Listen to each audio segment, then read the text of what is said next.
Olá, bom dia. Está começando aqui mais uma edição do Eldorado Expresso, trazendo para você os principais destaques das plataformas do Estadão nesta segunda-feira.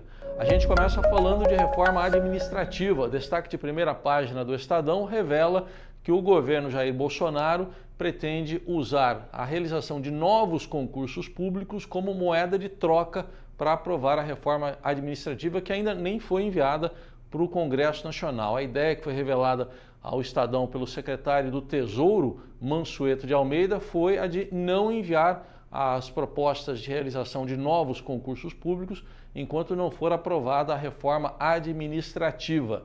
E isso já gera problemas no serviço público, porque pelo próprio cálculo do Ministério da Economia, nos próximos 3 anos, cerca de 60 mil servidores vão se aposentar, então seriam necessários concursos públicos. Uma amostra dessa situação é o INSS, com uma fila de quase 2 milhões de pessoas aguardando concessão de benefícios, o governo até tendo que recorrer a militares aposentados para dar andamento a esses processos todos.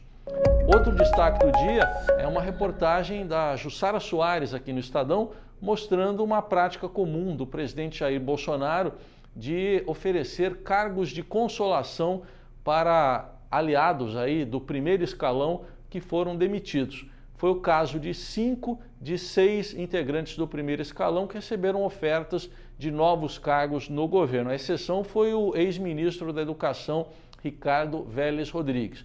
Todos os demais receberam esse tipo de oferecimento, nem todos aceitaram. O caso mais recente foi o do ex-ministro da Cidadania, Osmar Terra. Se cogitou até uma embaixada para ele, mas ele preferiu se manter no cargo de deputado federal pelo MDB do Rio Grande do Sul. Outro destaque do noticiário de hoje vai para um drama humano, a difícil missão, se é que dá para chamar assim, de educar filhos nas ruas de São Paulo. É um levantamento da própria Prefeitura de São Paulo mostrando um crescimento nos últimos 4 anos do número de pessoas que moram nas ruas de São Paulo, aumento de 60%. E fazendo um recorte nessa pesquisa, considerando apenas crianças e adolescentes, esse número aumentou 31%. A população de rua de São Paulo é uma população superior à de mais de 4.100 cidades brasileiras. Então é um número muito preocupante de aproximadamente 24 mil pessoas morando nas ruas de São Paulo. Você encontra os detalhes lá no portal do Estadão. A gente atualiza também a situação do coronavírus, especialmente na China. O ritmo aí de aumento das infecções vem diminuindo nos últimos 3 dias. Ainda assim, são 1.770 mortos na China, 75 mil casos, pouco mais que isso, casos confirmados. Só que o lado bom, 11 mil pessoas se recuperaram, estiveram doentes, mas se recuperaram. Aqui no Brasil são 3 casos suspeitos, mas nenhum confirmado, todos eles sendo monitorados pelo Ministério da Saúde.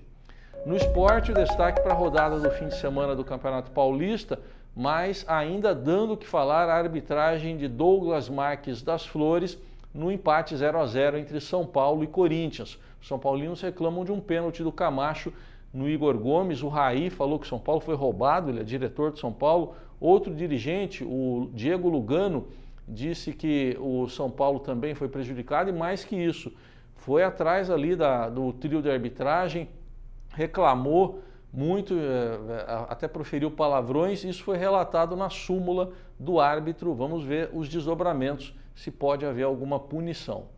E destaque também para o carnaval ou pré-carnaval aqui em São Paulo, que levou milhares de pessoas às ruas da capital paulista no fim de semana, especialmente o Monobloco lá no Ibirapuera e o Acadêmicos do Baixo Augusta no centro de São Paulo.